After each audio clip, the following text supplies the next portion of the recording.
Hey guys and gals, Shelby Jones coming at y'all from Jones and for CrossFit. Again, we have Jill Wurzbach here today to analyze your minds a little bit. If y'all haven't seen one of the videos before, a little bit of background, she is a sports psychologist, so she can get in your brain and figure out why you're not performing as well as you should be. So one of the topics we're going to go over today will be how we place expectations on ourselves going into certain workouts or certain movements or even everyday life.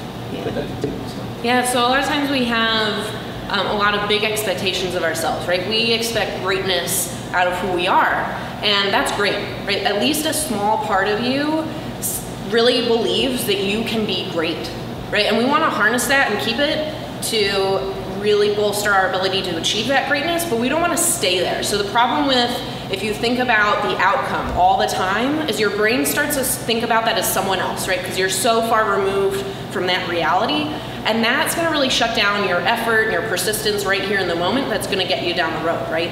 So have that big dream. Really put expectations on yourself in terms of where you want to be, how you want to be, right? What your life would look like. But you don't want to stay there mentally. You want to have your mind in the here and now, really focusing on the process of achieving that big goal for yourself. So you can focus on your effort, right? Really working hard. Let's say you come to the box to do a workout, and I want to be able to do a muscle up, and you're just not seeing that outcome just yet. Just focus on a piece of that, right? Focus on the technique, focus on the effort, really think about how many reps you're gonna do, right, to build that strength. So instead of just thinking about the outcome of the muscle up, you're thinking about the steps that it takes to actually get there, right? The second part of this is you wanna be thinking about what is the process that I'm doing that's actually working.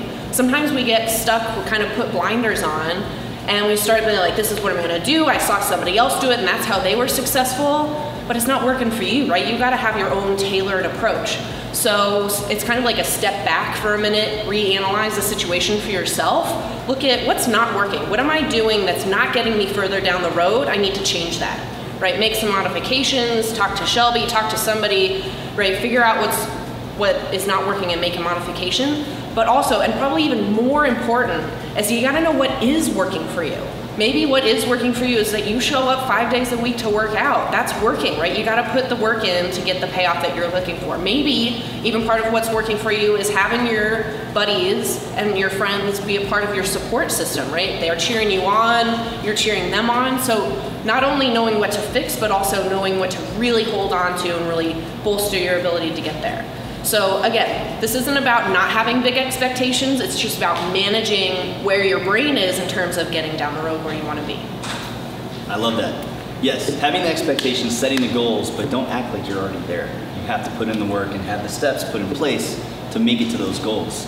I see it a lot in the gym. People are like, yeah, I want to get here, I want to do this, and they stop working because they're just living in that fantasy land. They're doing it! Not. You got to put in the work. I also love, you touched on using what works for you. You know, so many people see all these elite level athletes doing this and taking this, eating this, drinking that, and people go off, they go all crazy. Like, oh, if they're doing it, it's got to work for me. And no, you really have to sit down and figure out what works for you. If you don't know, then get with somebody, especially nutrition, get with Christian. If you're having problems like with your head games, always happens. Your own worst critic is yourself, you know? And the biggest thing that I see in here are people holding themselves back. Get with Jill, talk to her, okay? If you think the programming needs to change up, you wanna do one-on-one stuff, get with me and we'll change it. So that's always something to look for. If you're not getting better, you need to switch something up, figure out what was working before, either get back to it or figure out something different that's gonna work in the future, okay? So don't let you be your own worst enemy, all right? Thanks for tuning in, guys. Stay tuned. Also, we're gonna have Jill back. We're gonna talk a little bit about some of the fears going into the workouts in the gym and movements and things like that, getting out of the comfort zone a little bit, all right? So definitely check us out, jonesforcrossfit.com. And as always, remember, make every rep count.